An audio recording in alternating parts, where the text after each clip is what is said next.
안녕하세요, 김호준입니다. 최근 진보 매체들이 순환을 겪고 있습니다. 뜯어보면 의도 없는 단순 실수도 있고 아주 억울한 경우도 있습니다.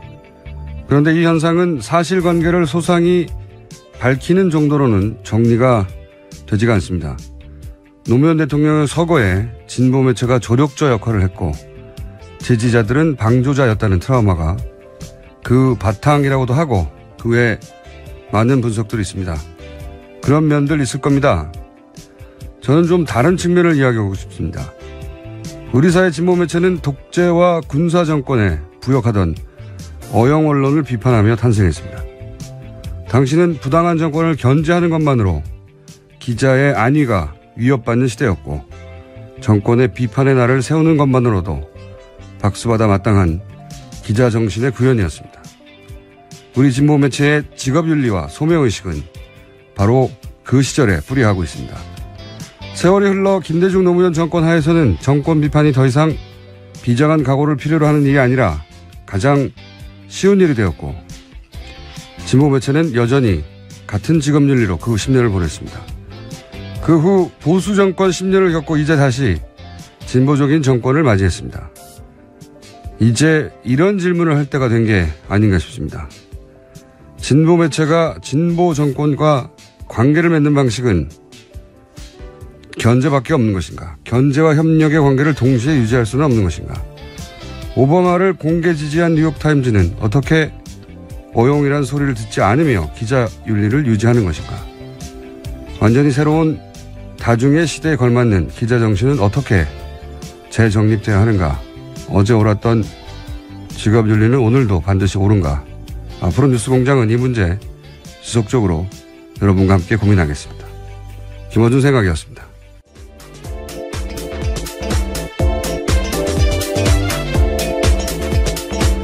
시사인의 김은지입니다. 네.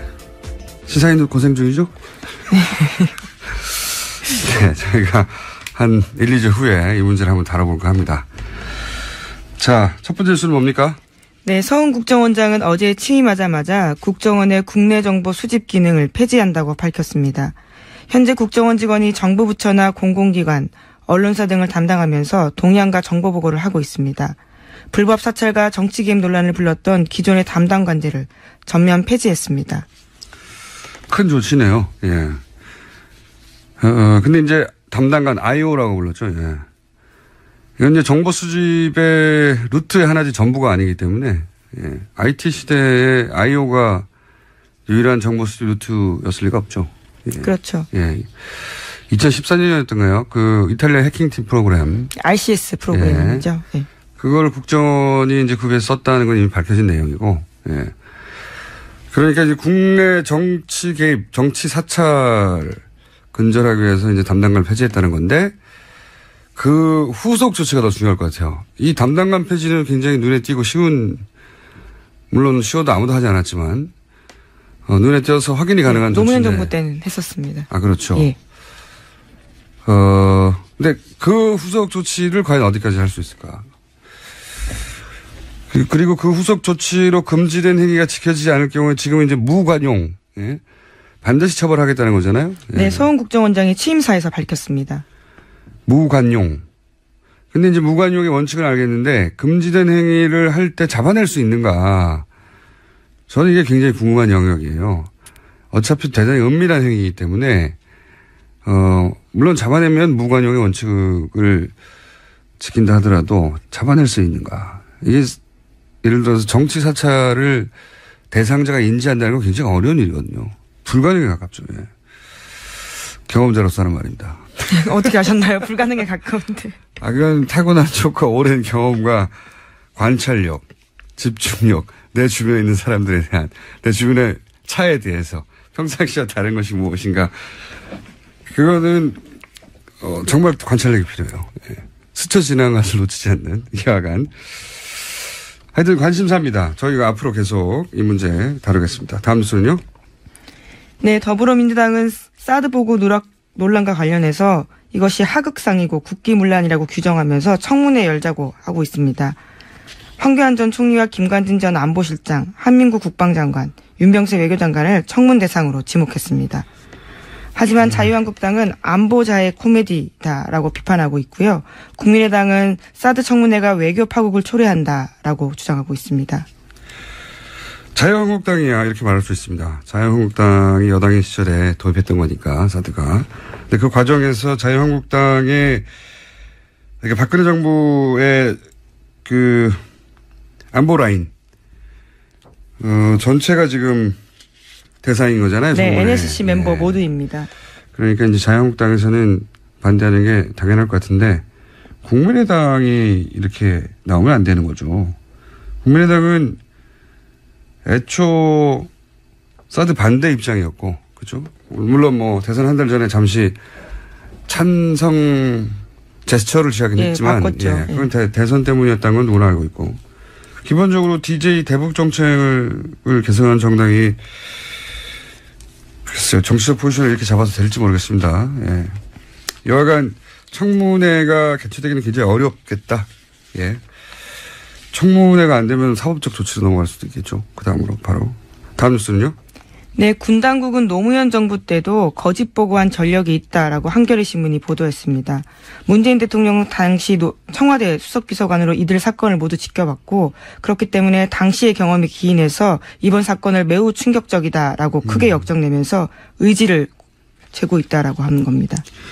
생각해보면 문재인 대통령이 역대 대통령 중 유일하게 이런 청와대 민정, 비서실장, 주요 요직을 다 거친 대통령이에요. 그래서 청와대가 돌아가고 청와대를 상대로 각 부처가 어떻게 때로는 거짓말을 하거나 때로는 누락하거나 속이는지에 대한 경험이 축적돼서 그런지 예민하기도 하고 대응도 되게 대단히 단호해요. 이게 보면 참여정부 때 몇 번 그런 적이 있었거든요. 작게 유명한 사건입니다. 사실 오래돼가지고 잘 기억이 겪었던 분들도 기억이 안 나실 텐데 그때 이제 북한의 급변 사태 예를 들어서 북한의 군 통수권자라고 할 수 있는 당시에는 김정일이었죠. 지금 김정은 국방위원장이 유고가 사태가 발생한다든가 그러면 이제 전쟁은 벌어지지 않았잖아요.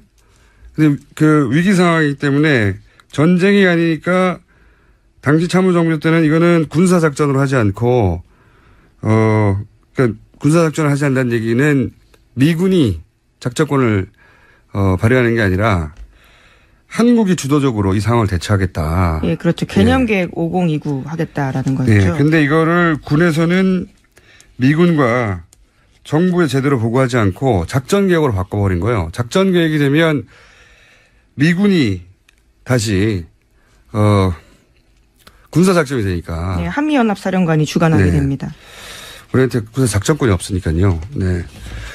그랬는데 군에서는 그 상황을 미군이 주도하는 상황의 작전 계획으로 미군과 얘기하고 정부에 얘기하지 않은 채 이게 말이 안 되는 거죠. 절대 말이 안 되는 건데 근데 군이 워낙 이제 기본적으로 폐쇄적이고 전문적인 집단이라 본인 자기들끼리 처리하고 예. 제대로 보고하지 않는 일들이 있긴 있나 봐요. 예. 그 중에 대표적인 사례가 드러난 거죠. 이건 왜냐하면 군에서 끝날 일이 아니라 대한민국 전체에 영향을 미치는 사건이니까. 근데 그때 이게 이제 이런 일이 한 번 있었고 또 무슨 사건이 있었죠? 네, 2004년 7월 달에 서해상 남북 간 총격 사건이 있었는데 이것을 허위 은폐 보고한 적이 있습니다. 그때 북한의 배. 예, 경비정이 NLL을 넘어오자 남한 해군이 경고 사격한 건데 당시 합참에서는 북한 경비정에 경고 방송했지만 응답하지 않아서 사격했다. 이렇게 발표했거든요. 네. 청와대에도 그렇게 보고했습니다. 근데 나중에 이제 조사를 해보니까 그게 북한 어선이 아니라 중국 어선이라고 응답을 했는데도 발표를 했다. 예, 내려가는 건 중국 어선이다라고 북한 경비정이 밝혔다라는 거죠. 그렇죠. 그런 일이 있었죠. 그런 일을 이제 수차 겪으면서, 이 군만 그랬던 건 아니고요. 예. 부처가 불리한 걸 제대로 보고하지 않는 경우가 있는데, 그런 경험을 했다는 이제, 문재인 대통령이 이제 유사한 사건이 초기부터 발생하니까, 더구나 사드를 통해서, 전이가 아주 크게 처벌받을 거라고 봅니다. 제 예상은. 예. 초장에 벌어진 데다가, 사안이 너무 큰 데다가 과거의 경험도 있어서 아주 크게 처벌받지 않겠는가. 과거에 그런 일이 있었습니다. 다른 부처도 있었고. 근데 군에 대해서 민이 통제하는 것, 그것을 군이 제대로 받아들이지 않을 경우에 어떻게 일벌받게 하는지 보여주려고 하는 의도도 있을 거라고 봐요, 저는. 다음 뉴스는요? 네, 감사원이 FX 사업에 대한 조사 마무리 단계라는 보도가 나왔습니다. 김관진 전 국가안보실장이 국방부 장관 시절 주도한 7조 규모의 차세대 전투기 사업입니다. 감사원 관계자는 자체적으로 지난해부터 FX 사업에 대한 조사를 시작했고 빠르면 3개월 안에 감사 결과 나올 거다라고 말하고 있습니다. 이제 소위 방산비리의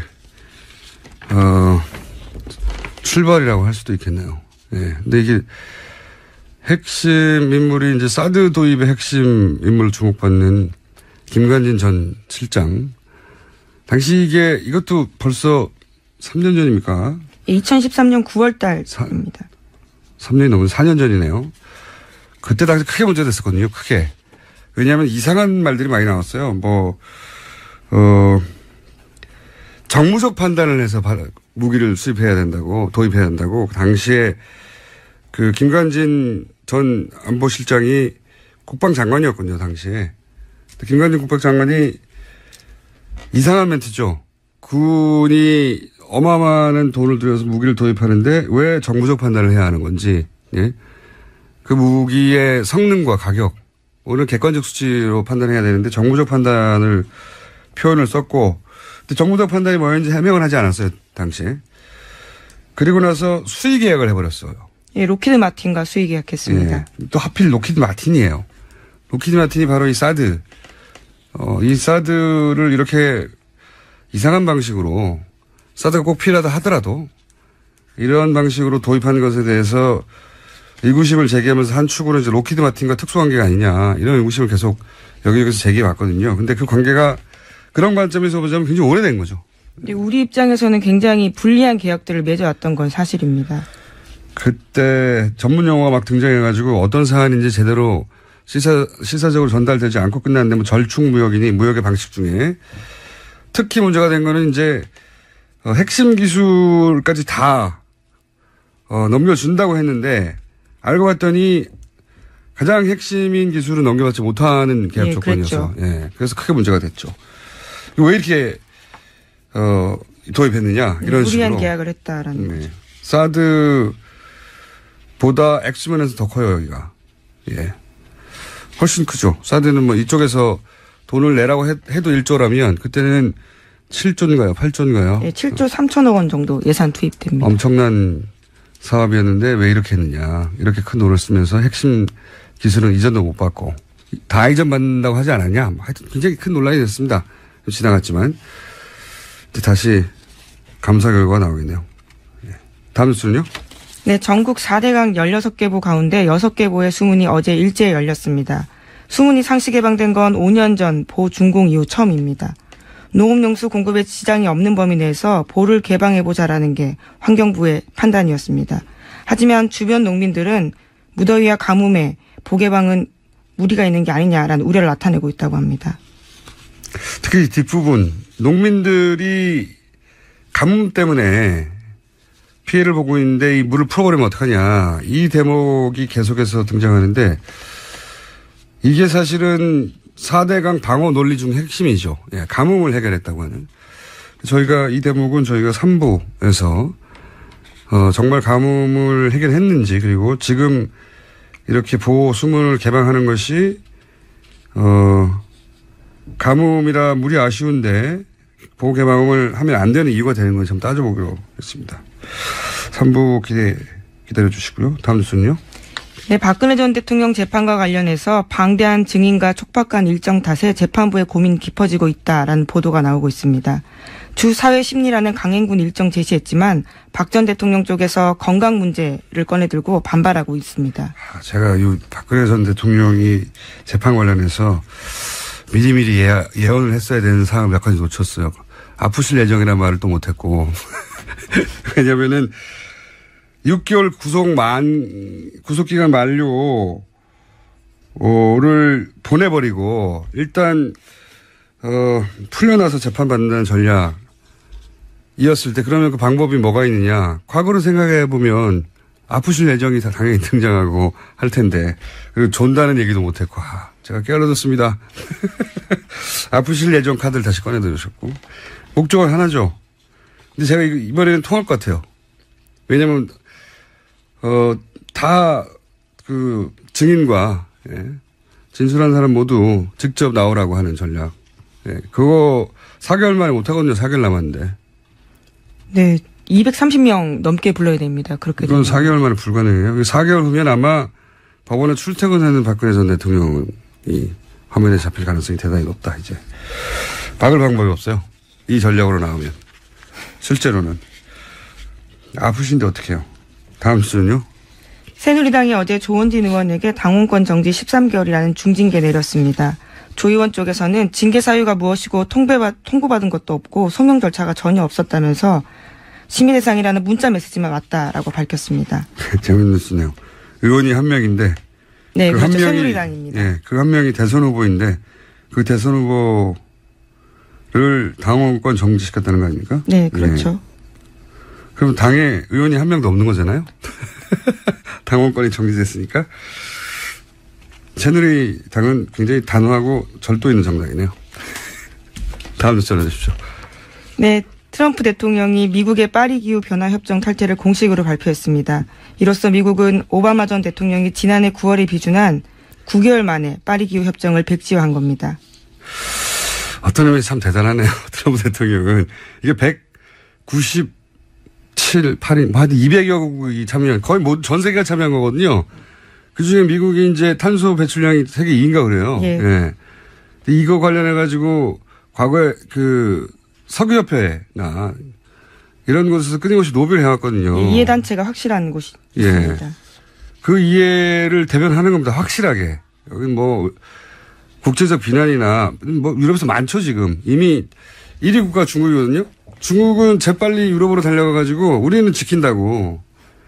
EU하고 공동성명 내요. 오늘인가 내일. 그리고 인도가 그 다음인가 그럴 거예요. 인도도 바로 이 기후변화에 대해서 약속을 지킨다고 총리가 얘기하고 재빨리. 우리도 10위권이거든요. 우리도 이거 성명 내야 돼요 사실은. 우리는 지킨다고. 그러니까 인도, 중국은 이 기회를 외교적으로 자기를 돋보이는 찬스로 여기고 유럽으로 달려갔어요. 그래서 EU하고 특히 중국은 EU 어디더라? EU 본부, 예, 맞아요. EU 본부에 가가지고 공동 성명을 낼 거예요. 그러면서 이제 미국이 빠져나가지만 중국이 그 자리에 여전히 있으면서 이 약속을 지킬 거라고 메시지를 내는 거죠. 트럼프 덕분에 미국의 이미지는 굉장히 드라마틱하게 빨리빨리 떨어져 가고 있다. 네, 트럼프 대통령 대선 때부터 기후변화와 지구온난화는 중국이 꾸며낸 거다. 거짓말이라고 했거든요. 거짓말이라고. 네. 예. 기후변화 거짓말이라고 중국이 꾸며낸. 우리도 여기 대응해야 된다. 국제적으로 굉장히 관심 많은 사안이기 때문에 외교부 성명 정도 나왔으면 좋겠습니다. 여기까지 하겠습니다. 시사인의 김은지였습니다. 감사합니다. 요즘 사드 문제로 한중의 군사, 외교 그리고 경제 관계가 여러모로 주목을 받고 있습니다. 오늘은 좀 다른 각도에서 한중 관계를 바라볼까 하는데요. 많은 분들이 아실 분입니다. 중국을 대표하는 작가, 전 세계적 지명도의 위화 작가 스튜디오에 직접 모셨습니다. 안녕하세요. 김호준 선생님의 이번 프로그램에 출연하게 돼서 매우 반갑습니다. 제가 한 가지는 알아들었습니다. 바로 사드라는 단어였습니다. 한국에서 가장 유명하고 재밌는 시사 방송이라고. 对，然后你有什么想对他说的吗？轮到我了吗？对。那你待会能不能给我一个暗示？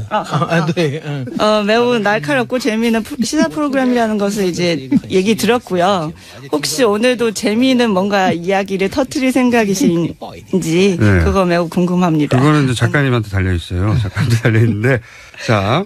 대표작 중에 하나인데 허삼간 매혈기 한국에서 굉장히 유명한 소설입니다. 영화 됐어요. 영화 됐는데 유아 작가를 모르는 한국 독자들도 있기 때문에 제가 소개를 더 드리면 뉴욕타임즈에도 기고를 정기적으로 하시고 유럽에서도 책들이 번역 출간이 됐고 세계 여러 나라에서 문학상도 받으셨고 그리고 프랑스에서 문화예술 훈장도 받으셨고 맞습니까? 저는 사실은 이런 것들은 중요치 않다고 생각합니다. 특히 정부에서 주는 상 같은 경우는 특히 그런데요. 예, 아까 이제 프랑스 문학 예술 훈장을 말씀하셨는데 그거는 사실은 중국에서 비유를 하자면 중국에서 5일 노동절 때 주는 그런 상장과 똑같다고 보고 있습니다. 굉장히 흔하다는 얘기예요. 많은 사람들한테 주는 어떤 상이라고 할 수 있겠습니다. 알겠습니다. 네. 그래도 중국에 출간 20년 넘은 책이 중국에서 한 해에 130만 부, 140만 부 팔리는 건 이건 대단한 거 아닙니까? 저도 예상하지 못한 어떤 기적이라고 할 수 있겠습니다. 저희가 이제 문학 방송이 아니고 시사 방송이에요. 그래서 지식인으로 작가에게 한중간의 현안을 한번 여쭤보려고 하는 거거든요. 작가의 관점은 이런 사안들을 어떻게 바라볼까. 이런 시사적인 질문을 해도 괜찮겠는지 물어봐주세요. 실은 이제 중국에서 가장 유명한 모든 사람들이 다 알고 있는 뉴스 프로그램은 7시에 방송되는 뉴스 신원联播라는 프로그램이 있습니다. 네. 그 프로그램은 제가 10몇 년 동안은 보지 않았습니다. 그리고 대부분 중국에서 진행하는 그런 뉴스 프로그램은 반대로 이미 반대로 이해하면 된다고 저는 생각하고 있습니다. 네, 그렇네. 당연히 대답해드리겠습니다. 그리고 저는 제 뜻을 반대로 표현할 수도 있습니다. 알겠습니다. 이제 한중 관계를 한국에서 바라볼 때하고 중국에서 바라볼 때 이제 다를 수밖에 없을 텐데 중국에서 보는 중한 관계하고 한국이 바라보는 한중 관계하고 이렇게 다르구나 하고 느낀 적이 있으신지 있다면 어떻게 다르게 느끼셨는지. 저는 그 차이점은 주로 시간에서 드러나고 있다고 생각합니다. 실은 이제 사드 문제가 중국에서 일파만파로 커졌던 그 시점은 주로 작년 하반기였습니다. 근데 올해부터는 이제 북한이 미사일도 발사하고 제6차 핵실험도 강행한다는 이런 행동을 보이고 있어서 그래서 중국은 이제 북한에 대한 관심을 더 많이 쏟게 되고 있습니다. 그러니까 사드를 그렇게 많이 주목하지 않고 있는 것 같습니다. 이제는 점점 더. 네. 사드 때문에 작년 하반기에 한국 제품 불매 운동도 있었다고 들었고 그리고 한류 스타들 중국 드라마 출연이 취소된다든가 관광 분야에도 영향이 있고 그렇게 저희는 신문 기사를 통해 들었는데 작년 하반기에 그러면 중국에서 느끼는 사드 문제는 어느 정도로 심각한 거였어요?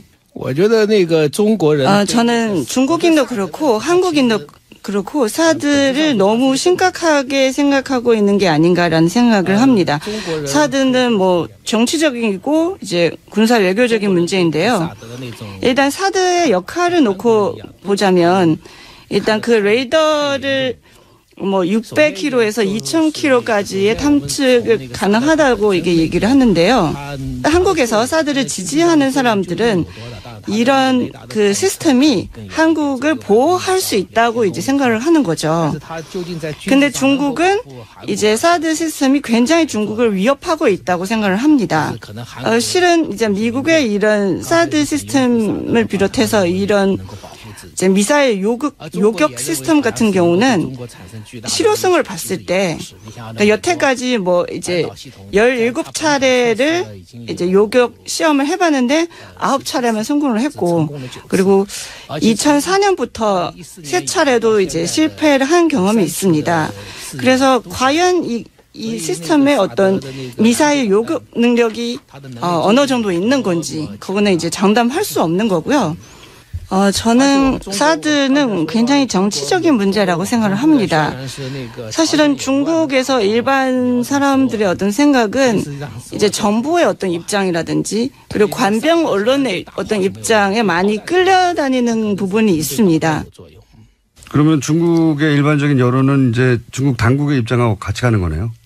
起码是大部分 제가 느끼는 건 그런 것 같습니다. 적어도 대부분의 일반 그 중국인들은 그 정부와 관변 언론들의 어떤 그 입장을 그대로 수용하는 것으로 보이고 있고요. 그리고 제가 이제 온라인상 인터넷을 통해서 이제 느꼈던 것도 그렇습니다.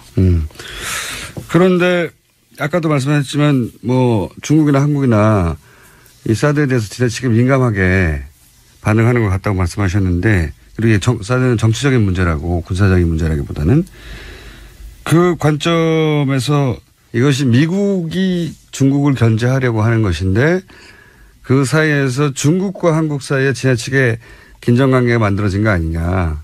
그래서 중국과 한국 사이는 이렇게까지 할 필요는 없다. 좀 더 부드럽게 문제를 풀어볼 필요가 있다. 이런 시각은 없는지 궁금한 거죠. 这个原因我觉得这个责任 네, 저는 이제 이 책임은 한국에 있지 않을까 생각을 합니다. 왜냐하면 박근혜 정부 초기에는 한중 관계가 역사상 유례 없는 가장 좋은 관계를 자랑을 했는데요. 그런데 이런 상황에서 그러니까 사드와 같은 중국에는 사실은 그렇게 위협적이지 않는 시스템이고, 그리고 한국한테는 그렇게 뭐 군사적으로 대단한 시스템이 아닌 거를 가지고 한중 관계를 이렇게 안 좋은 방향으로 얼음장처럼 만들었지 않았느냐. 이것은 한국의 책임이 있다고 생각을 하고요. 그리고 결과적으로는 일본만 좋아하지 않을까. 왜냐하면 아베 정부는 군국주의적인 어떤 사고를 가지고 있기 때문입니다. 박근혜 정부가 사드를 배치하기 직전까지도 사드를 배치하지 않을 거라고 조속한 시일 내에는 그렇게 얘기하긴 했었죠. 중국 정부에. 그 말씀하시는 것 같은데, 그죠? 사드 문제가 갑자기 튀어나기 전에는 중국과 한국 간의 어떤 관계는 정말 전 세계로 봤을 때도 가장 좋은 어떤 외교 관계가 아닌가 싶습니다. 이런 사드 문제가 갑자기 이제 얘기가 꺼냈고, 그리고 중국인들한테는 아무래도 어떤 충격이지 않을까 싶습니다. 중국인이 사드에 대한 어떤 분노 같은 것은 사드 배치 직전까지는 가장 최고조였습니다. 왜냐하면 실질적으로 사드 배치한 것은 황교안 총리께서 이제 총리 대행 시절에는 이것을 진행을 한 거잖아요. 사실상 이제 사드 배치를 결정하고 나서 그 뒤에 중국인들의 어떤 관심사는 북한의 뭐 미사일 발사라든지 핵실험이라든지 이런 북한의 도발 때문에 관심사가 완전히 북한 쪽으로 옮겨갔습니다. 알겠습니다. 중국의 입장에서 보자면, 중국의 관점에서 보자면, 한국에도 큰 도움이 안 되는 시스템이고 중국에도 큰 위협이 안 되는 시스템인데 결국은 일본만 좋은 이 무기에 대해서 왜 이렇게 집착하고 이 관계를 망가뜨렸냐 갑자기 박근혜 정부가, 이런 얘기인 것 같은데요. 그런데 이제 문재인 정부가 출범을 했어요. 사드 배치 책임 있는 정부는 이제 끝이 났고, 그러면 중국 지식인의 입장에서 보기에는 이 문제는 어떻게 풀어야 잘 풀릴까요? 저는 우선 중국과 북한의 관계에 대해서 좀 말씀드려야 할 것 같습니다. 일단 많은 한국 사람들이 생각하는 것처럼 중국과 북한의 관계는 그리 좋지는 않았습니다. 중국과 일본 그리고 한국과 일본의 관계가 매우 안 좋은 걸로 계속한다면 그러면 중국과 한국은 관계가 좋을 수밖에 없어요. 일단은 사드는 이미 배치했고 그리고 이미 어떤 이미 실종하는 어떤 문제로 봐야 됩니다. 물론 이제 정부 입장에서는 뭐 여러 가지 뭐 제재도 하고 뭐 하겠지만 네, 우리가 최근에 볼 수 있는 것은 일단 문재인 대통령님이 중국으로 특사를 보냈고 또 이 특사는 중국에서 시진핑 주석을 만나서 이제 환담을 했고 이런 부분들에 대해서 그 관변 언론이나 주류 언론들은 매우 적극적으로 보도를 했습니다. 그래서 이런 것들은 다 긍정적인 어떤 신호, 긍정적인 시그널을 우리한테 이제 시사를 하고 있고요. 근데 제 생각에는 중한 관계는 더 나빠질 수는 없을 것 같습니다. 이미 이제 최악의 상황이었기 때문에 더 이상은 나빠질 수 없고 이제는 나아지지 않을까라고 생각을 합니다. 그 정도로 나빴어요? 물론 이제 92년부터 한중 수교 이래 조금만 그런 문제들도 있었겠지만 그런 우유곡절이 조금 있겠지만 여태까지는 굉장히 긍정적으로 이제 발전을 해왔습니다. 특히 이제 일본이 거기서 중요한 역할을 한다고 저는 봤는데요. 이제 그런 극우적인 성향 가진 일본의 정치자들이 있었기 때문에 한중 관계가 더 좋아졌던 것 같고요. 그리고 저는 이제 이 사드 문제는 북한에 위협 주는 그런 시스템이라기보다는 오히려 한중 관계를 해치는 장애물이 아닌가 생각이 됩니다. 하여튼 굉장히 나빴다는 거죠. 네, 사드 굉장히 때문에 나빴었습니다. 그래서 네. 더 이상 나빠질 일이 없기 때문에 좋아질 것이다. 네, 네.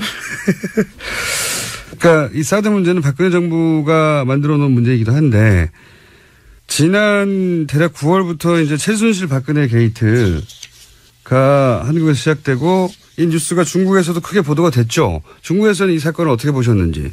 최순실 게이트에 대해서는 중국은 대대적으로 보도를 했습니다. 이 보도의 어떤 빈도수나 이렇게 그 수량으로 봤을 때는 80년대 광주 사건에 대한 보도하고 비교할 수 있을 정도로 굉장히 엄청났다는 겁니다. 보도량이. 네. 그래서 결과적으로 박근혜 정부가 이렇게 돼도 싸다는 생각을 하고 있는 것 같습니다. 왜냐하면 중국은 이제 그 사드 배치가 주장하는 박근혜 정부에 대해서는 뭐 어떻게 할 수 없잖아요. 근데 한국인들이 이 박근혜 정부를 이제 쫓아내고 결국 이런 결과를 얻었습니다. 그렇게 중국인들 입장에서는 중국을 괴롭히는 사드 문제를 결정한 박근혜 정부를 한국인들이 물론 그것 때문에 쫓아낸 건 아니지만 쫓아내니 통쾌하다고 하고 바라봤군요. 이 뉴스를. 네. 중국의 일부 네티즌들이 풍수지리에 뭐 이런 거를 가지고 뭐 한국과 북한에 대해서 이제 평가를 하기도 했습니다. 한국의 청와대는 그 풍수지리상으로 봤을 때 가장 안 좋은 터라고 지금 보고 있습니다. 반대로 북한의 그 평양궁은 일단 김일성부터 이제 3대 굉장히 잘 먹고 잘 살고 있기 때문에 가장 풍수지리상으로 봤을 때 가장 좋은 터가 아닌가 지금 생각을 하고 있습니다. 네. 그리고 재밌는 시각도 있네요. 여하간 중국의 입장에서는 이 사건이 바로 직전에 사드 문제 때문에 굉장히 관심이 높았고 그리고 탄핵되는 과정을 통쾌하게 바라봤다. 만약에 미국의 트럼프 대통령이 이제 한국을 계속 괴롭혔다면 그러다가 탄핵됐으면 우리도 통쾌했겠죠. 뭐 그런 정도로 이해합니다. 촛불 시위가 있고 탄핵이 실제로 되고 그리고 대통령이 파면되고 그 대선이 있고 이런 과정 전체가 중국에 보도가 됐을 텐데 중국에서는 일어나지 않을 일이잖아요. 이런 과정을 바라보는 중국인들의 심정, 시각, 관점 이런 게 궁금한 거거든요. 어떻게 느꼈을까? 저는 사실은 핸드폰을 통해서 촛불 시위 그때 모습을 지켜봤었는데요. 그리고 저는 이제 1989년도 그때天安门 사건을 그것을 이제 떠올랐습니다. 1989년 5월에 이제 2번 정도의 100만 명이 넘는 중국인들도 모여서 이런 시위를 벌였었는데요. 뭐 평균적으로 매일 한 30만 명이 모였었던 것 같습니다. 예, 그것을 떠올렸습니다. 이런 일은 중국에서는 다시 일어나지 않다고 저는 봅니다. 왜냐하면 중국 정부는 군대까지 동원해서 그 집회하는 사람들을 집으로 보내거나 이제 잡아갈 수 있기 때문에 그러니까 이런 집회는 더 이상 가능하지 않습니다. 그래서 저는 이제 그 전에 전두환 대통령 시절에도 그 한국의 민중들이 이런 그 봉기를 통해서 어떤 그 시위를 통해서 이제 대통령을 쫓아냈고 이번에도 비슷한 사태로 저는 생각을 하고 있습니다. 물론 이번에는 피를 흘리지 않은 어떤 혁명이라고 할 수 있겠습니다. 이렇게 큰 규모의 어떤 집회 그거는 중국에서 일어날 수 없는 일이라고 생각을 합니다. 그런 데 대한 중국의 불만은 없나요? 그러니까 뭐랄까 당국의 보이지 않는 통제나 혹은 이런 집회를 강하게 규제하는 것이나 또는 뭐 인터넷상에서의 규제도 있고 이런 전반적인 통제에 대해서 중국인들이 답답해하거나 불만이 있는 건 없습니까? 이제 한국 촛불 집회를 보다가 물론 정치 상황은 다르지만 우리도 저런 문화가 있었으면 좋겠다라고 하는 불만이나 그런 거는 형성돼 있지 않나요? 중국 문화 저변에 혹시? 중국 정부는 1989년도에 이 천안문 사태를 이제 지나면서 얻은 교훈이 있는 것 같습니다. 그러니까 왜냐하면 그때는 이미 나라 전체가 좀 굉장히 혼란에 빠졌고 통제 불능의 어떤 지경까지는 갔었던 것 같습니다. 그래서 통제를 하는 것 같습니다. 정부 입장에서는? 네. 근데 이제 일반인들이나 작가 입장에서는 그런 정부의 규제가 답답할 수 있잖아요. 작가로서 시민으로서 답답하지 않은가. 이제 그런 거죠. 자기가 하고 싶은 말을 예를 들어서 이 방에 있는 사람들만 들을 수 있고 이 방의 밖이라든지 아니면 더 멀리 있는 사람들한테 전달할 수 없다는 이런 것을 이제 느꼈을 때 참 말하는 어떤 자유라든지 언론의 자유가 없다는 것을 이제 느낄 수 있습니다. 근데 제가 보기에는 이런 심각한 어떤 그런 언론에 대한 어떤 통제 같은 경우는 결과적으로 이 이견을 내는 사람도 정부도 모두 그 상처를 받을 수 있습니다. 말을 하고자 하는 개인한테는 뭐 이거는 더 이상 얘기할 필요는 없고요.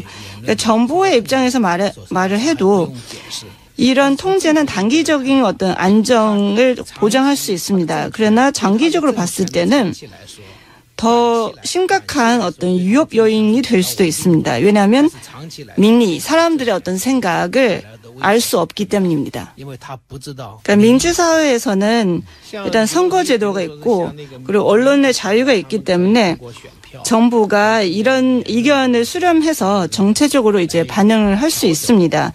그러나 그렇지 않는 나라에서는 다른 목소리를 듣기가 어렵습니다. 그리고 만약에 이런 좀 다른 목소리를 듣지 못한다면 오히려 이 정권에 굉장히 치명적일 수는 있습니다. 거기까지만 듣겠습니다. 작가님 위험해지실 것 같아서. 谢谢. 자, 그러면 시간이 많이 돼서 오늘 한 두 가지 정도만 더 질문 드리려고 하는데 하나는 뭐냐면 한국인들은 중국을 이렇게 오해하고 있는데 중국인을 그건 오해야라고 하는 그런 지점을 발견한 적이 있는지. 사실은 중국과 북한의 관계는 중국과 한국 관계처럼 좋지 않다는 거. 아까는 말씀드렸는데요.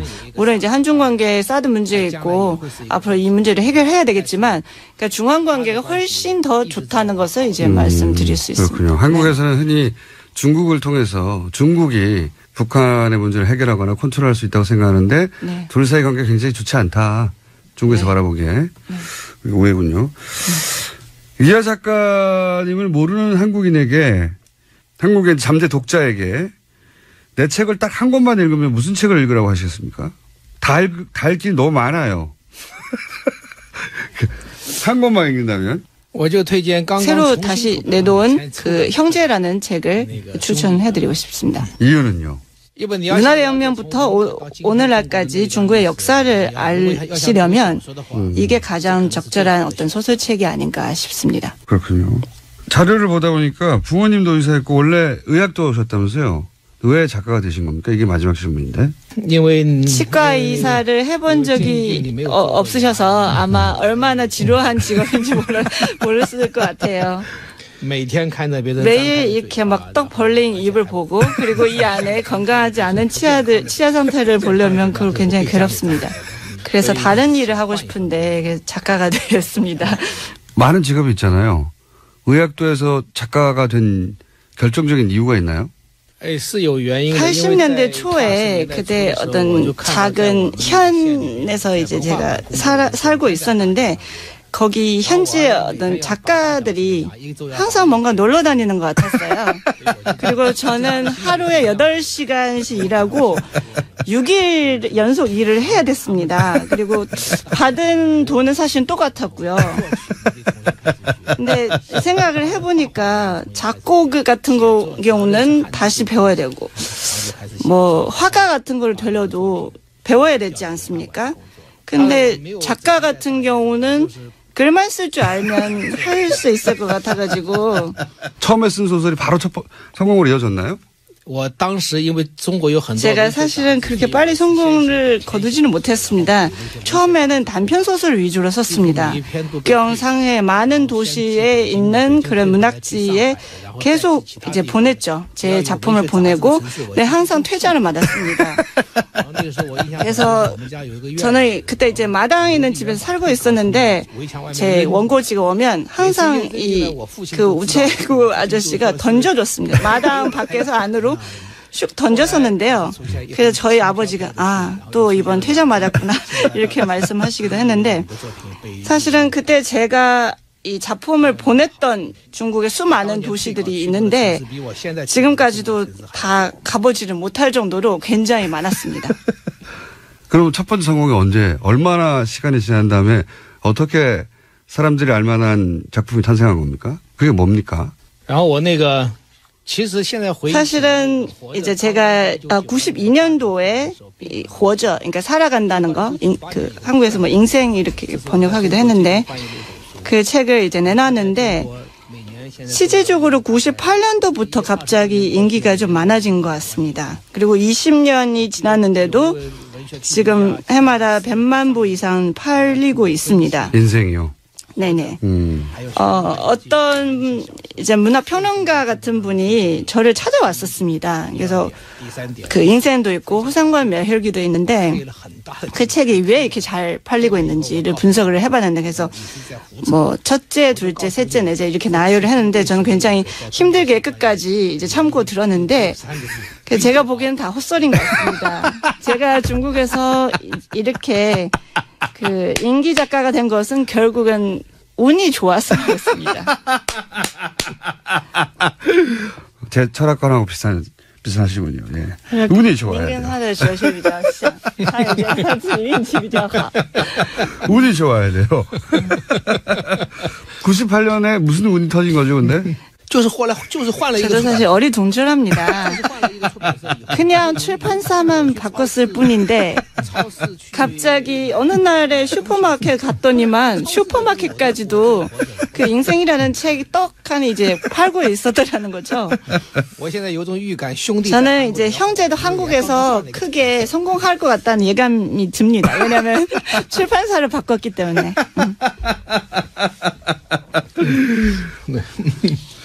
이게 그래서 저는 처세술이라든가 자서전 같은 거 다 헛소리라고 생각해요, 저도. 성공은 복제할 수가 없는 거군요, 누군가의 성공을. 그래서 복제하고 싶어서 자꾸 그 성공한 사람들이 어떻게 살았나, 이게 처세술 책도 많이 나오고 하는데 다 소용없는 짓 같다고 저는 평소에 생각해 봤는데, 아마 작가님도 똑같이 다시 하셔도 성공한다는 보장은 없다고 봅니다, 거의. 다시 돌아가서. 이제 제 지금 살아온 인생을 돌이켜보면 지금까지 참 운 좋게 모든 한 걸음 한 걸음 다 제대로 밟은 것 같습니다. 알겠습니다. 그래서 저는 모든 사람이 운교, 불교 말고 운을 믿는 종교, 운교의 신자가 돼야 된다고 생각하는 사람인데, 오늘 여기까지 하겠고요. 오늘 말씀 굉장히 솔직한 인터뷰 감사드린다고 전해주시고, 예, 오늘 여기까지 하겠습니다. 감사합니다.谢谢님. 谢谢. 사드 추가 배치, 청와대 보고 누락 과정에 군 사조직 알자회가 관여되어 있다는 주장이 제기됐습니다. 국정기획위 기획분과위원이자 더불어민주당 정책위 수석부의장 홍익표 의원 전화 연결됐습니다. 안녕하세요, 의원님. 예, 안녕하세요. 홍익표입니다. 반갑습니다. 예, 안녕하십니까. 우선 하나회는 워낙 익숙한 명칭이라 많은 분들이 아실 텐데, 알자회는 뭡니까? 우선 알자회부터 설명해 주십시오. 이거 좀 시간을 좀 거슬러 올라가야 되는데요. 예. 1992년 김영삼 정부 출범과 동시에 예. 국내 사조직 척결이 있었지 않습니까? 네네. 그때 이제 잘 아시는 것처럼 하나회는 뭐 전두환, 노태우 등등 당시 12.12 쿠데타 세력들을 중심으로 한 그 대표적인 단체였으니까 이게 해체가 됐고 네. 법적 처치가 이루어졌는데 그 밑에 뭐 만나회라는 것도 있었고 당시 알자회도 있었습니다. 그 당시요. 아하. 예, 그 당시 이제 알자회는 그 육사 기수로 오면 연관급 장교 한 중령 정도에서부터 뭐 위관 장교, 대위 뭐 요 정도까지 형성이 돼 있던 사람들이거든요. 예. 그러다 보니까 이게 젊은 장교들이고 아직 중견 간부들이고 하니까 예를 들면 뭐 보직을 좀 다른 곳으로 보내거나 좋은 보직에서 아니면 인사상 약간 불이익을 주는 정도로 해서 그냥 끝낸 거예요. 그리고 그 시기에 워낙 그 군내 사조직에 대한 그 의지가 강하니까 싹 사라졌던 거죠. 숨어 있었던 거죠. 알자회가 뭐의 약자죠? 근데 뭐 하여간 자기들끼리는 뭐 알고 지내자 뭐 이런 것도 있고 뭐 알짜 보직을 나눠 갖는다 해서 뭐 알자회다. 이건 아마 알짜 보직 얘기는 아마 다른 그분들을 좀 상대적으로 소외받은 층에서 붙인 약칭이 아닐까 싶은데요. 하여간 알고 지내자, 뭐 이런 상황에서 만나고 그러다. 네. 예.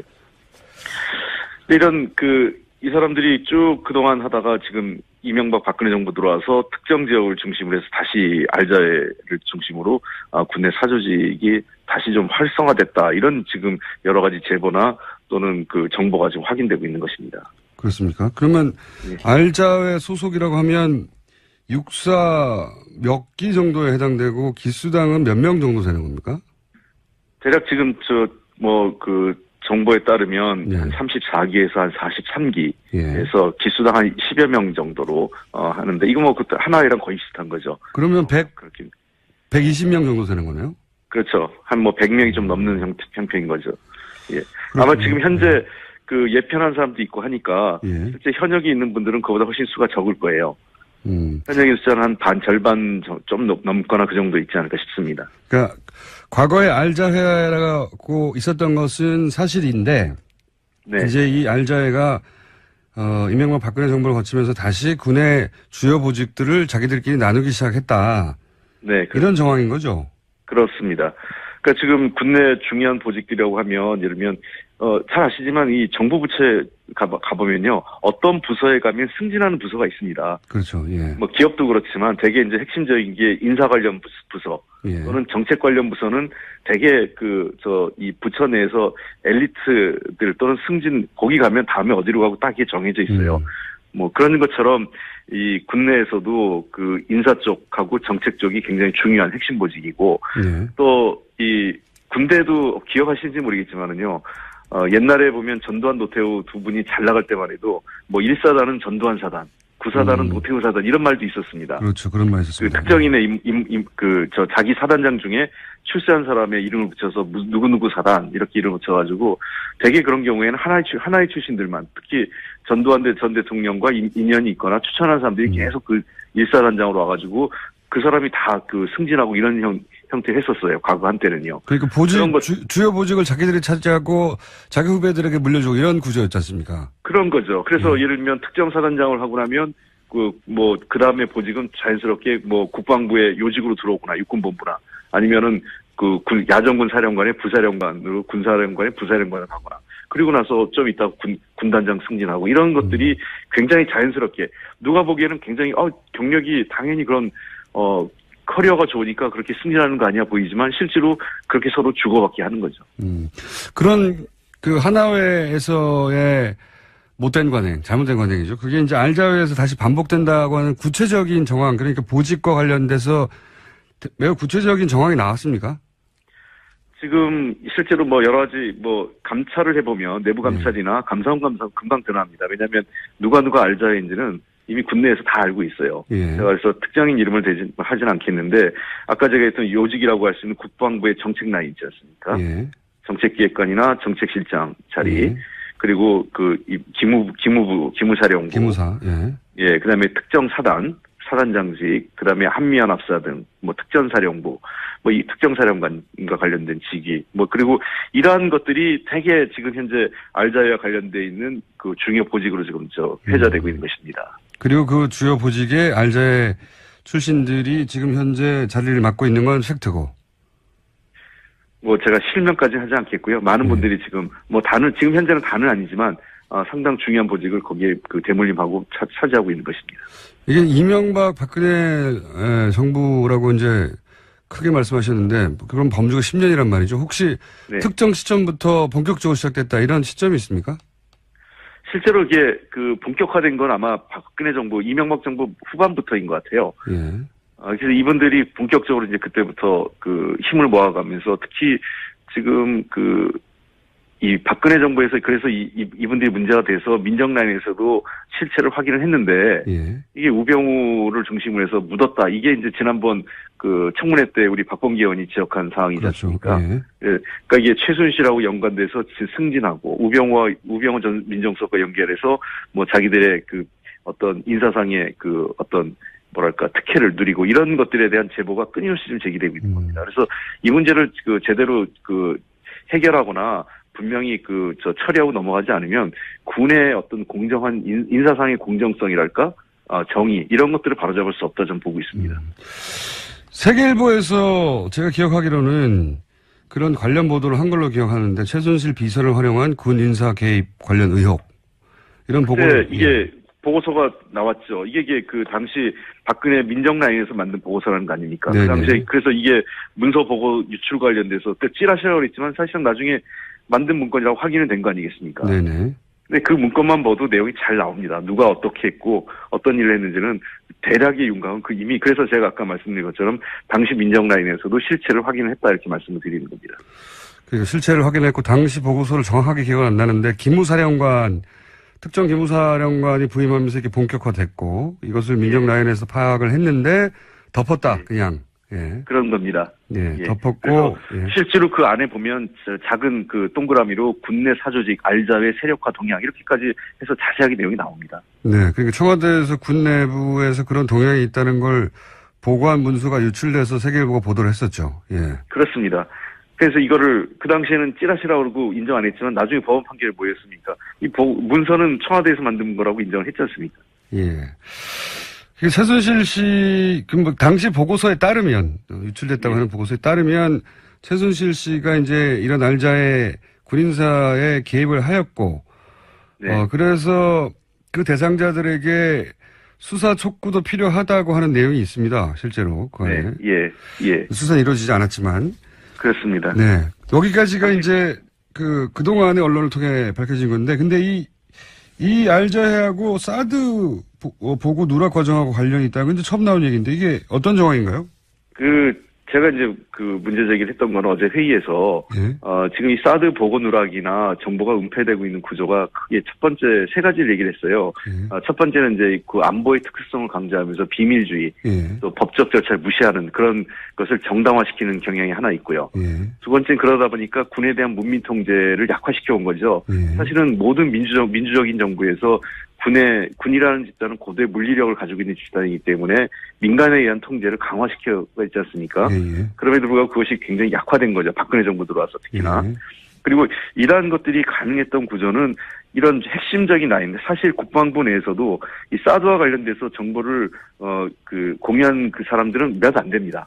아주 특정인들만 그 정보를 공유했고 그게 이제 정책 라인과 또 일부 그 국방부 장관의 비서 라인 쪽으로 해서만 핵심들만 지금 장악을 했는데 이 사람들이 통으로 그 최고 군통수권자에게 보고를 은폐할 정도였다면 그건 뭐겠습니까? 서로의 그 인사상의 서로 간의 인적 관계로 짬짬이 관계가 있기 때문에 이런 은폐나 보고 고의적 은폐 누락이 가능한 것이죠. 그러니까 지금 그 추가 반입이 누락되는 보고서가 작성되는 그 라인에 정책기획관이나 국방정책실장이 있는데 예. 이 분들이 말하자면 알자의 수속이다 이런 이야기인가요? 그렇죠. 알자회 또는 그 최근에 독사파라고 또 있어요. 그 독사파도 독사파요? 네. 예. 독사파는 뭡니까? 이 김관진 씨가 사실은 지금 국방부 내에 너무 큰 힘을 갖고 있었던 거죠. 예. 아시다시피 그 김관진 씨는 참여정부 말기에 합참의장을 했지 않습니까? 예. 그러니까 근 10년이 넘게 11, 2년 가까이 군내 가장 실력자로 존재했던 거죠. 예.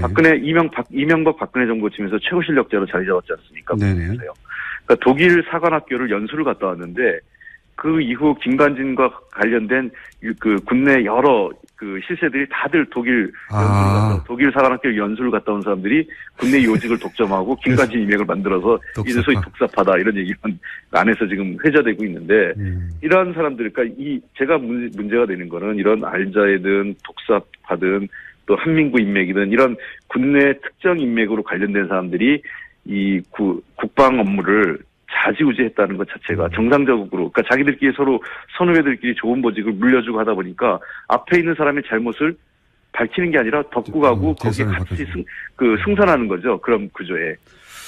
그렇군요. 그런 라인을 파악하게 됐고 이것이 알자회 자체의 문제를 넘어서서 그러니까 그 군조직이 사조직화 한다는 점을 넘어서서 사드와 관련해서도 청와대에 보고할 때 누락하는데 개입된 정황이 있다 이렇게 보시는 거네요. 이제. 그래서 이 문제는 내부 감찰이나 감사원 감사를 해서 정확하게 이 문제를 실체를 파악하는 게 단순히 사드 문제를 넘어서서 이 군에 대한 전반적인 이 부조리, 불합리한 현상을 좀 근본적으로 제거해야 되는 문제라고 생각합니다. 국내 사조직은 어느 국가에서도 인정하지 않고 있고요. 만약에 이렇게 사조직이 횡행하는 조직은 과거 하나회에 우리 폐해를 본 적이 있었지 않습니까? 그것뿐만 아니라 더 나아가서 정상적으로 전투를 수행할 수 있는 그 집단이 될 수가 없습니다. 예. 이건 뭐 제가 순전히 개인적으로 넘겨짚는 거긴 합니다만 하필 독일이라서 최순실과 무척 관계가 깊은 그것도 갑자기 떠오르긴 합니다. 네. 그건 아닌 것 같은데. 그건 저도 아닌 것 같긴 합니다만 그것도 하필 독일 사관학교인가 미국 육사도 아니고 그런 생각이 엄청 스쳐 지나가긴 하고. 근데 혹시 말씀 듣다 보니까 추미애 대표가 왜 탄핵 정국에서 그 계엄령 얘기도 한번 하셨지 않습니까? 예. 네, 군의 어떤 움직임이 있다라고 일회성으로 경고했지만 굉장히 임팩트가 있었는데 그 이후로 그게 어떤 근거에서 나온 말인지는 전혀 후속으로 이제 해명되거나 한 적이 없는데 혹시 이게 이 알자회와도 관련이 있나요? 제가 또 한 번 넘겨짚는 건데. 그거 그 알자회가 직접적인 연관이 있었던 건 아닌 것 같고요. 단지 저도 그 정보 보고가 국내 동향이 좀 심상치 않다 이런 동향이 있어서 그거에 대한 우려 차원에서 대표님께서 한번 지적을 하셨던 것 같아요. 무슨 특별히 확실한 뚜렷한 정보를 갖고 있는 건 아니었고요. 그런 동향에 대한 여러 이 정치권에는 그런 정보 보고서들이 있지 않습니까? 네. 그때 이제 국내 동향에 대한 우려를 담기에 있어서 그 쿠데타가 일어난다라는 것보다 그러한 거에 대한 경각심 차원에서 대표께서 한 말씀 하셨던 것이었죠. 네. 그래서 제가 추미애 대표께 직접 시간을 마련해서 여쭤보기로 하고 그럼 이 문제는 이제 마지막 질문인데요. 오늘은 시간이 안 돼서 여기까지만 하고 다음 기회에는 국정자문위원회 인선검증 TF에 계시니까 청문제도 개선과 이 문제는 다음 기회에 여쭤보기로 하고 네. 그럼 앞으로 어떻게 합니까? 이 알자회는 어떻게 대응합니까? 정부가? 지금 일단은 사드와 관련돼서 지금 포괄적으로 내용을 다 지금 내부 감사를 하겠다는 거 아니겠습니까? 대통령 지시래요. 단순하게 이게 보고 누락을 넘어서서 환경영향 평가서를 우회한, 그러니까 뛰어넘는 과정이라든지, 그러니까 이 정책 결정 과정 전반을 들여다본다면, 그리고 왜 이런 일들이 가능했던 구조를 본다면 자연스럽게 국내 특정 인맥에 의한 사적 인연의 사적 관계 또는 이런 이 사조직 문제도 저는 그 실체가 드러날 거라고 생각을 합니다. 그래서 이번에 이 관련돼서 만약에 이 사조직이 우리가 생각하는 어떤 이 단순한 친목 모임의 그 수준을 넘어서서 국방 업무 자체를 자기들이 좌지우지했거나 인사 문제까지 전행을 했다는 정황이 드러난다면 이번 기회에 분명히 근본적으로 뿌리를 제거해야죠. 알겠습니다. 오늘 말씀 감사합니다. 네, 고맙습니다. 지금까지 민주당 홍익표 정책위 수석 부의장이었습니다. 강 6개 보 수문을 개방했습니다. 그런데 한편에서는 농업용수 공급에 지장이 있는 거 아니냐 하는 우려가 나오는데요. 이 문제 한번 짚어보겠습니다. 박창근 가톨릭 관동대 가톨릭 관동대 토목공학과 교수님 연결해보겠습니다. 안녕하세요, 교수님. 네, 안녕하십니까. 네. 이 문제가 가장 첫 번째, 여쭤봐야 될 부분인 것 같습니다. 지금 개방되는 보호의 수질 오염은 어느 정도입니까? 어제 발표를 했죠. 발표한 자료를 보니까, 낙동강 오염 상황이 좀 심각하게 지금 되고 있습니다. 그러니까 5월 31일 현재 낙동강 강정보 같은 경우에는 예. 3,000개 정도 녹조가 있는데 이게 뭔 뜻인가 하니까 예. 1입당 1세조급 1ml에 3,000개 있다는 얘기인데 예. 1ml는 우리 엄지 손가락 있죠. 그렇죠, 그렇죠. 그 정도 됩니다. 거기에 녹조 알갱이가 한 1,000개가 있다는 겁니다. 그게 어느 정도 나쁜 건지 감이 잘 안 가는데. 그러니까 엄지 손가락만 한데 녹조 알갱이가 3,000개 있다 그러면은 그 예. 녹조가 거의 다 돼 있다는 얘기죠. 그러니까 물이 좀 뻑뻑해지기도 하고. 예. 그러니까 그 속에는 또 독성 물질이 있습니다. 이건 뭐 사실상 강이 아니라고 봐야 되는 거죠, 이 정도면. 그렇습니다. 이게 이제 강정보에서 지금 그 정도가 있고, 다음에 상주보, 낙동강 제일 상류에 있는데, 거기에서는, 1ml당 4,600개의 녹조 알갱이가 4,600 개. 있는 걸로, 엄청나죠. 1ml. 1ml면 정말 1cm가 사실 손가락이니까. 예. 예. 1cm 되는 안에, 예. 4천 개의 녹조 알갱이가 있다는 그런 뜻입니다. 감이 잘 안 옵니다만 엄청나게 오염됐다는 얘기인 것 같고요. 예. 네. 그런데 이제 그래서 오염됐으니 개방하자는 것은 문재인 대통령 후보 시절에 공약이기도 했고 사실은 다른 후보들도 홍준표 후보를 제외하고는 다 개방하자고 했는데 이제 개방하게 되니까 이런 문제 제기가 있습니다. 보호를 개방하면 농업 용수 공급에 차질을 빚는다라고 하는 반론 보도가 이런 그 보호 개방 뉴스와 함께 항상 달리거든요. 이런 우려가 있다고. 근데 저희가 이제 전문가가 아니다 보니까 이게 맞는지 틀린지 몰라서 제가 교수님을 연결한 건데요. 이게 농업 용수 공급에 차질이 빚어지는 게 맞습니까? 전혀 사실무근입니다. 왜 그렇습니까? 이게, 지금 웬만하니까 지금 이제 가뭄이 심한 지역이 예.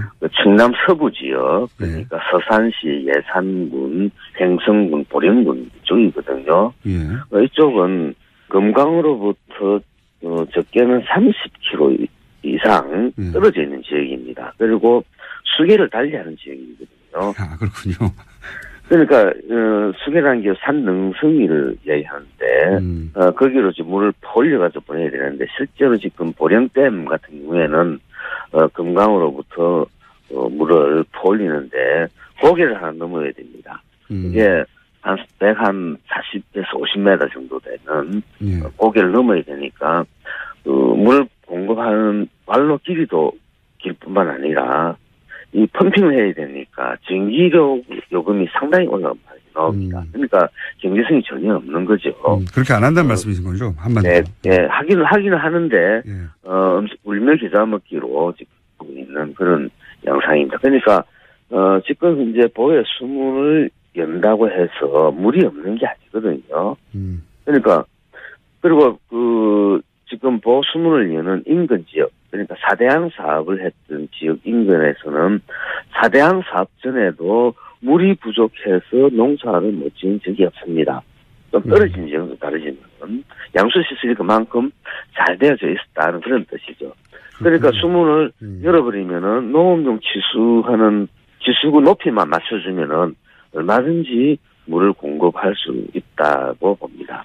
그렇군요. 근데 왜 이 관련 보호 개방한다는 관련 뉴스를 보면 항상 하단에 농민들이 반대한다, 막 우려한다는 그런 코멘트가 달리는 거죠?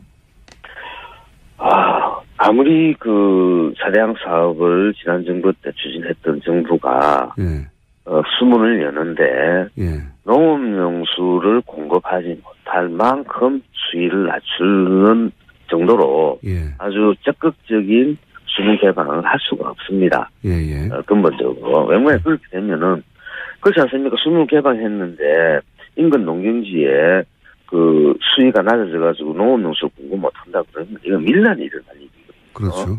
그런데 중요한 것은 그 일부 공무원들 그리고 또 일부 전문가들이 그 4대양 사업에 적극 참여했던 사람들이 있는데 이분들이 언론이라든지 이를 통해서 적극적으로 거기에 대한 의혹을 제기를 하는데, 문제점을 제기하는데, 제가 그 내용들을 쭉 읽어보니까 상당히 왜곡된 자료를 가지고, 국민의 국민들에게 잘못된 정보를 제공하고 있다고 저는 보고 있습니다. 그렇군요. 그러니까 취재하는 기자들도 사실은 잘 모르고 그런 취재를 했을 수도 있군요. 그러니까 교수님 말씀을 듣자면 그 4대강 관련 찬성했던 사람들이 그동안 왜 개방을 안 했느냐 하는 이유를 합리화하느라고 이런 이유를 대고 있는 그런 개연성이 아주 높다 이렇게 보시는 거군요.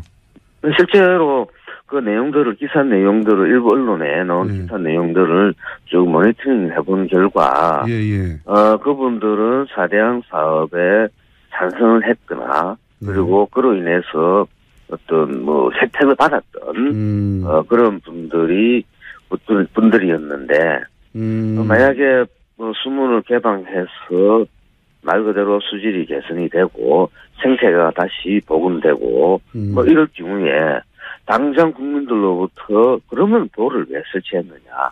따라서 4대강 사업을 그동안에 쭉 구성해왔던 그분들의 위치가 좀 난감해지겠죠.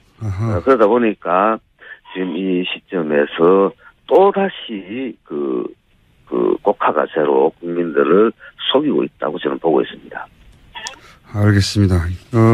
교수님 말씀은 이해했습니다. 물론 그분들 반론도 저희가 나중에 한번 들어볼 텐데요.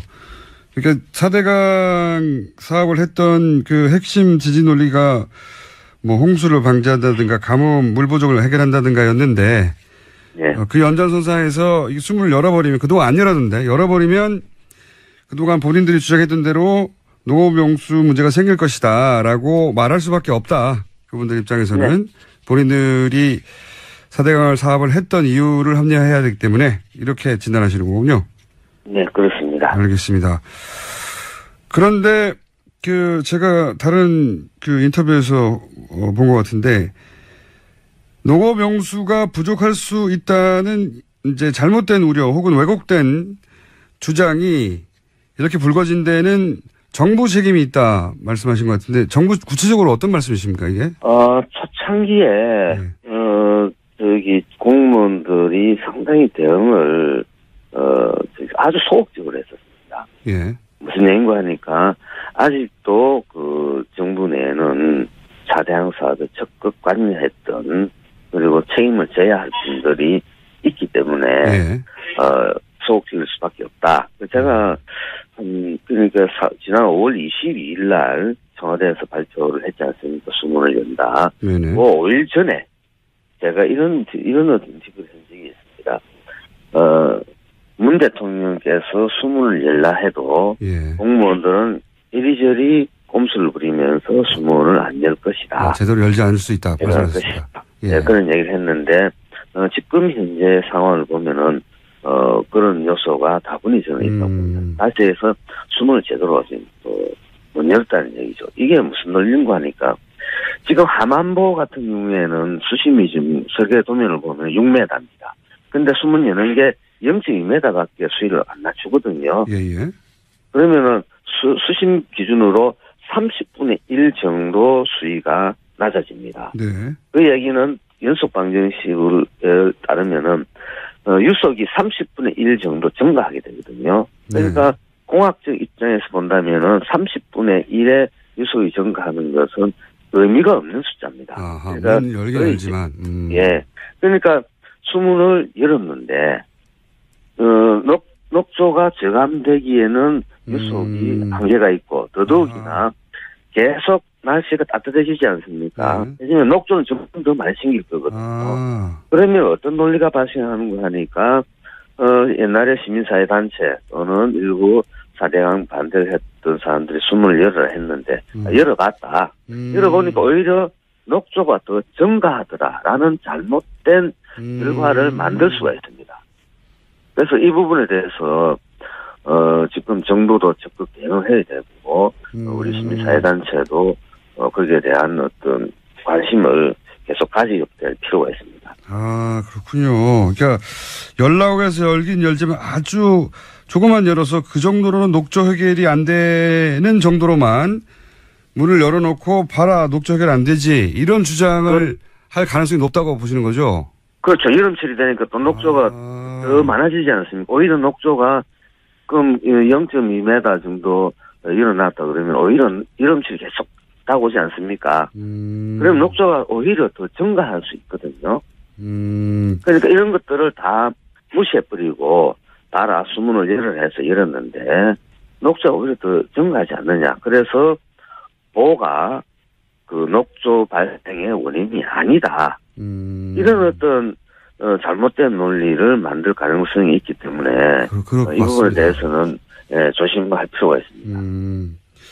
그렇군요. 이거는 군에서 사드 문제를 가지고 청와대에 제대로 보고하지 않는 것과 같은 맥락에서 유사한 맥락에서 정부 부처의 4대강을 찬성했던 세력 혹은 혜택을 입었던 세력이 청와대를 상대로 장난치는 게 되는 결과인데 만약에 그렇다면 그죠? 국민을 그럴 가능성이 충분히 좀 있기 때문에 이 부분에 대해서는 여기 청와대나 정부가 아주 적극 대응할 수 있는 논리를 만들 필요가 있는데 제가 판단할 때는 특히 함안보 같은 경우는 20cm밖에 안 낮추기 때문에 수위를 충분히 나중에 모니터링 결과를 제시를 하면은 그런 잘못된 정보를 가지고 왜곡된 또 논리를 만드는데 저는 분명히 기여하리라고 봅니다. 알겠습니다. 그러니까 앞으로 뉴스를 볼 때 단순히 수문 개방만 볼 게 아니라 얼마나 열었는지를 반드시 확인해야 되겠군요. 그렇습니다. 알겠습니다. 오늘 여기까지 하겠습니다. 교수님 감사합니다. 네, 고맙습니다. 네, 매우 중요한 지적이었던 것 같습니다. 저희는 반론권을 보장하고 있습니다.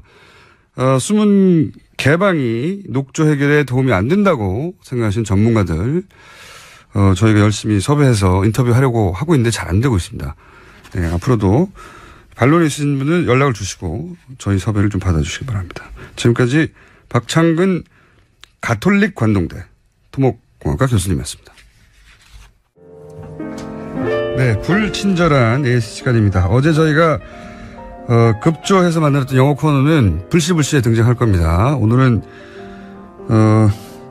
급조 영어 시사 코너는 나오지 않습니다.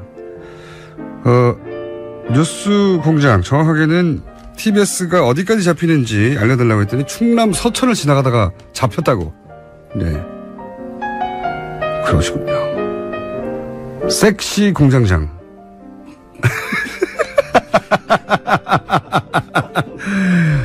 이런 취향이 독특하신 분이 있나. 네, 저도 그렇게 생각하지만 위아 작가에 대한 방송관도 참 많네요 오늘. 그리고 위아 작가가 여태 인터뷰한 것 중에 가장 신나 보여요. 네, 모든 분들이 그렇습니다. 모든 전문가들이 저희와 인터뷰를 하면 신나합니다. 네, 다음에는 트럼프를 불러주세요. 네, 섭외해 볼게요. 저희는 섭외 한계가 없습니다. 일단 집어넣어 봅니다. 일단 이 사람은 안 되겠지 이런 생각 자체를 하지 않습니다. 저희는. 예. 궁금하다 그러면 무조건 넣어봅니다. 한계가 없다. 국내에서만 찾지 않고요. 전 세계에서 찾습니다. 저희는. 자, 사실 반기문 사무총장이 중도 포기하지 않았다면 국제적 인터뷰 여러 번 했을 겁니다. 라인업이 돼 있었는데 유럽에서도 했을 테고. 자, 그리고 이제 잠시 나오신 분이 옆에 한 분 계세요. 중마왕. 저 왜 부르셨어요? 양지열 중마왕 잠깐 나와 계신데 뜬금없이 나오신 이유가 뭐냐면 제가 월요일부터 다시 휴가입니다. 그러게요. 예, 뭐 했다고 쉬러 가세요? 딱 일주일. 네. 제가 휴가 간 기간 동안 그런 문제가 쏟아지겠죠. 당신 한 게 뭐인데 공장장. 그러게. 어딜 가냐고. 트럼프랑 인터뷰할 자신 없으니까 가는 거 아니? 영어가 안 돼서? 다시 이제 양지열 중마왕이 제가 없는 동안 방송을 진행할 테니 시청률이 많이 떨어져요. 지난번에 청취율 그대로 유지됐잖아요. 왜 그래요? 알고 있으면서. 크게 떨어질 그때가 청취율 조사 기간이었어요. 내가 했을 때가. 팟캐스트 다운로드 떨어질 것 같고. 네. 일주일 잘 버티고. 비정상의 정상화. 일주일 동안. 자, 다음 주부터는 돌아오지 못하게. 양지열 중마왕이 공장장은 안 되고 이제 작업 반장 정도 역할을.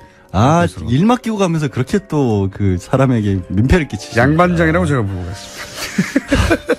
명패 빼버릴 거야. 자, 예. 저희가 명패, 공장장 김원준이랑 명패가 있거든요. 보통 8, 90년대 유행했던. 근데 명패 없어졌네요. 네. 그러고 보니까. 자개로 만든 거. 어디 갔어요? 수요일 날 있어. 그 명패를 반드시 깔고 그 옆에 부하 직원 양반장이라고 종이로 만들어서 적폐청산하겠습니다. 알겠습니다. 자, 부탁드리고요. 예, 잘 다녀오시지 않기를 바라겠습니다. 방송하다가 망하시길 바라고요. 자, 이제 좀 나가주세요. 예, 알겠습니다. 자, 저는 그래서 다음 주 월요일 날 뵙습니다. 오늘 뵙고 나서 여기까지 하겠습니다. 자, 까칠한 미식가 막 칼럼니스트. 오늘은 전화 연결입니다. 황교익 막 칼럼니스트를 전화로 이렇게 하기는 거의 처음이 아닌가 싶은데. 그래서 안 하려고 하다가. 안녕하십니까? 예, 안녕하세요. 예, 어떤 바쁜 일이 있으시길래 이렇게 어떤 바쁜 일이 있어도 항상 오시다가 안 오시게 됩니다. 강원도에 뭐 급히 갈 일이 있어가지고 지금 강원도 인제입니다. 날씨가 너무 좋네요. 인제 무슨 낚시 같은 거 하신 거 아니에요 혹시? 낚시는 엊그제 했고요. 예. 오늘은 뭐 이것저것 먹으려고 지금 왔습니다. 네. 급한 일은 아닌 것 같네요. 낚시하고 나서. 아니요. 급한 일이었어요. 예, 업무 중이시군요. 업무 중. 예, 그렇습니다. 마칼럼니스트로. 네. 자, 오늘 주제는 뭔가요? 날씨가 좀 따뜻해지니까 뭐 여름 이제 그 시즌이 들어갔어요. 그러니까 냉면이 뜨고 있어요. 네. 냉면 가끔씩 전화 와서 어느 냉면집이 맛있는가 이렇게 멘트 따려고 하시는 그런 분들도 기자분들도 계시고 뭐 이러는데. 예. 사실 이 여름만 되면 제가 항상 냉면에 대해서 비토놓는 발언을 제가 할 수밖에 없게 되는데. 왜 비토를 놓으십니까 또? 왜? 예. 냉면이 맛있는 것은 사실 겨울이거든요. 그래요? 겨울에 먹어야 되거든요. 애초 이 음식이 겨울 음식으로 탄생했나요 혹시? 겨울에 탄생을 했고요. 실제로. 예. 그리고 또 겨울이 맛있고요. 그 메밀이 이제 그 메밀면으로 하는 게 이제 진짜 제대로 된 냉면이라고 이야기를 하잖아요. 네. 메밀은 보통 뭐 가을 10월 달에 이렇게 거두는 건데, 뭐 햅쌀이 맛있듯이 메밀도 햇메밀이 맛있거든요. 그래서 겨울에 제대로 된 이 메밀 향이 나는 이 면을 맛볼 수가 있어요. 그리고 국물 내는 것도 이제 소가 뭐 봄, 여름, 가을, 겨울, 공장장 입장에서는 뭐 고기는 항상 맛있겠지만은. 알자회 나온 거 보고 저희가 고자회 만들기로 했습니다. 고기나 먹자. 예. 그래서, 이것도 소도 대체로 이렇게 겨울이 맛있어요. 겨울에 들면 이제 날씨가 좀 추워지고 하니까 이렇게 고기의 질을 좀 올린다는 이런 것도 있고요. 그 사료에도 변화가 있거든요. 사료까지. 예. 겨울에는 보통 건초류 이런 걸 먹는데 그런 걸 먹어야 이렇게 누린내가 좀 덜해요. 생풀 먹으면 소에서 좀 누린내가 좀 나죠. 닭도 그러고요. 뭐 돼지 육수 넣으면 돼지도 그렇습니다. 겨울 돼지가 맛있고요. 그래서 육수도 그러고 면도 그러고 겨울이 맛있죠. 그 재료들이 겨울이 제맛이 나는 재료들이다. 기본적으로. 그렇죠. 그리고 추울 때 눈 펑펑 내릴 때 몸 달달달달 떨면서 가서 시원한 이 육수와 면 이거 먹으면 정말 맛있거든요. 그런데 겨울 되면 냉면집들의 장사가 안 돼요. 거의 텅텅 비어 있다가 여름 되면 바글바글 하거든요. 냉면 자체가 여름 음식이라는 인식이 워낙 강하기 때문에 요즘은 다 따뜻한데 식당은 그 안에 들어가서 냉면 먹는다고 얼지 않는데도 불구하고 인식이 그렇죠, 인식이. 예. 그렇죠. 그래서 그 냉면이 여름 음식으로 자리를 잡는 게 일제강점기 때 이제 우리한테 제빙 산업, 얼음을 만들 수 있는 산업이 들어오면서부터거든요. 그래요? 예. 그러니까 과거에는 이게 여름 음식이 아니었습니까? 애초에는? 그렇죠. 그렇구나. 그러니까 조선만 하더라도 다 겨울에 먹었던 거죠. 그런데 이제 여름이라는 것은 여름에 확보할 수 있게 되면서 여름에도 이제 시원한 걸 먹으면 좋지 않을까 하는 이런 생각으로 여름 음식으로 이렇게 굳어지는 거죠. 여름보다는 겨울에 드시는 게 맛있어요. 일단 거기까지. 여름 음식이 애초에 아니었다. 예. 예. 오히려 얼음 만드는 산업이 발달하면서 얼음 장사하면서 시작됐다. 예. 진짜 맛은 겨울에 맛있습니다. 냉면 오늘 끝인가 이걸로 혹시? 아닙니다. 그리고 그 냉면을 그 평양냉면이라고 우리는 흔히 불러요. 그러니까 네. 시원한 물냉면과 함흥냉면, 예, 비빔냉면. 그렇죠. 이게 함흥냉면은 냉면이라고 이름 붙이기는 좀 애매하거든요. 이거 비빔면이죠. 비빔면. 그래서 예, 그 냉면 물론 그 고구마나 감자 전분의 면에다가 차가운 육수를 더하면 냉면이라고 붙일만 하지만은 대체로 함흥냉면은 비비는 것이니까 네. 정확하게는 비빔면, 비빔 고구마면, 비빔 감자면. 그 북한에서는 그 농마국수 이렇게 보통 부르거든요. 그래서 냉면이라고 부르기는 조금 애매해요. 근데 이제 메밀면에다가 찬 육수를 더하는 것을 보고 그냥 냉면이라고 하지 않고 거기다 평양냉면 이렇게 이야기를 해요. 네. 근데 이것도 그냥 냉면인데 평양이라는 것의 말이 붙은 것은 이게 분단 이유라고 보면 됩니다. 원래 서울에도 냉면집이 많았고요. 예. 진주에도 옛날에 냉면이 유명했다는 그런 기록도 있고요. 전국에, 그러니까 한반도 전체에 이런 메밀면으로 해서 시원함을 더해서 먹는 냉면은 많이 있었어요. 그런데 평양냉면이라는 말이 이렇게 크게 번진 것은 순전히, 소 때문에요. 소요? 소. 이게 그 냉면의 육수는 소고기 국물을 기본으로 하거든요. 예.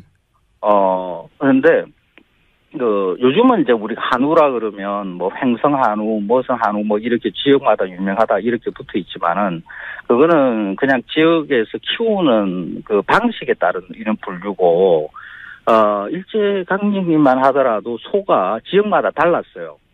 그래서 뭐 진주우, 함평우 뭐 이런 식으로 그 지명과 우자를 붙여가지고 이렇게 분류를 했거든요. 예. 그 중에 이 평양우가 맛있다라고 소문이 크게 났었어요. 그렇군요. 그래서 평양에는 고기가 맛있고 그 국물 그 맛있는 평양우로 내는 육수도 맛있으니까 평양냉면이 맛있다. 그렇게 된 거군요.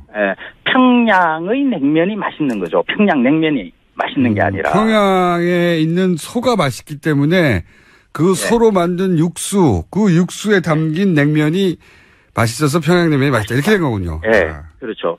근데 이제 그래서 이제 평양의 냉면이 맛있다라는 것은 일제강점기에 이렇게 소문이 좀 나요. 예. 그러고 난 다음에 분단되고 우리는 평양을 못 가지 않습니까? 예. 그러니까, 이 서울의 여러 냉면집들이 이렇게 평양을 앞세우는 마케팅을 시도를 한 거죠. 그렇군요. 예전에 우리가 평양에서 먹었던 그런 냉면처럼 낸다. 그래서 앞에다가 이게 평양냉면이라는 말을 붙이는 거죠. 그래서 평양냉면이라는 카테고리가 따로 원래 존재하는 것이 아니라, 두루두루 다 냉면인데, 분단 이후에 우리가 평양을 가지고. 그쪽 육수 맛이 맛있다고 해서. 그렇죠. 예. 그래서 평양냉면은 평양에서 먹어야 되는데, 언제 가서 먹어보나. 예, 이야기가 옆길로 빠지는 걸 보니까, 제가 보니까 놀러 가신 거예요. 자꾸 빨리 끝내고 다시 돌아가시려고 그런 것 같은데. 아닙니다. 저는 일 때문에 전국을 다니면서 곳곳에 음식을 다 먹어야 되는 게 제가 일이거든요. 근데 이제 그 북한에 그러니까 고향이 북한이신 분들, 그런 분들이 이제 평양냉면을 그 북한에서 만드는 방식으로 만들어서 유명해진 식당들이 있지 않습니까?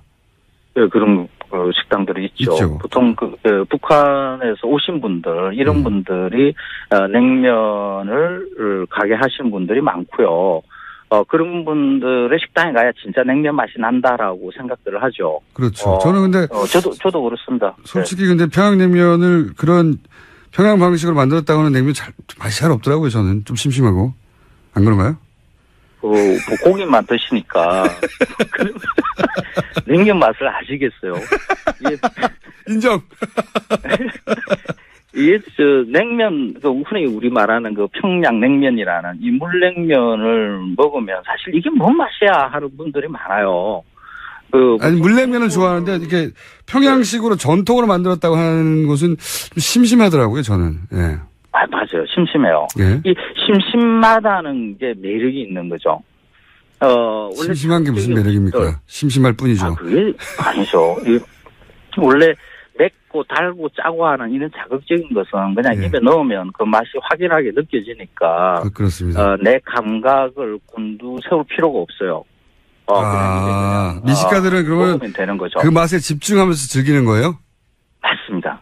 어렵게 드시네. 맛이 워낙 심심하니까 이거 뭐로 했지? 소고기 넣었나? 돼지고기 더 했나? 이런 면에 메밀 말고 밀가루나 전분을 얼마나 넣었지? 막 이런 것들을 계속 생각하면서 먹게 되거든요. 알겠습니다. 선생님. 내 감각을 곤두세우는 음식인 거죠. 알겠고요. 여기서 끝입니다. 시간이. 그래요? 네, 다음 주에 뵙겠습니다. 예, 고맙습니다. 황교익 선생님이었습니다. 김어준이었습니다. 다다음 주에 뵙겠습니다. 안녕.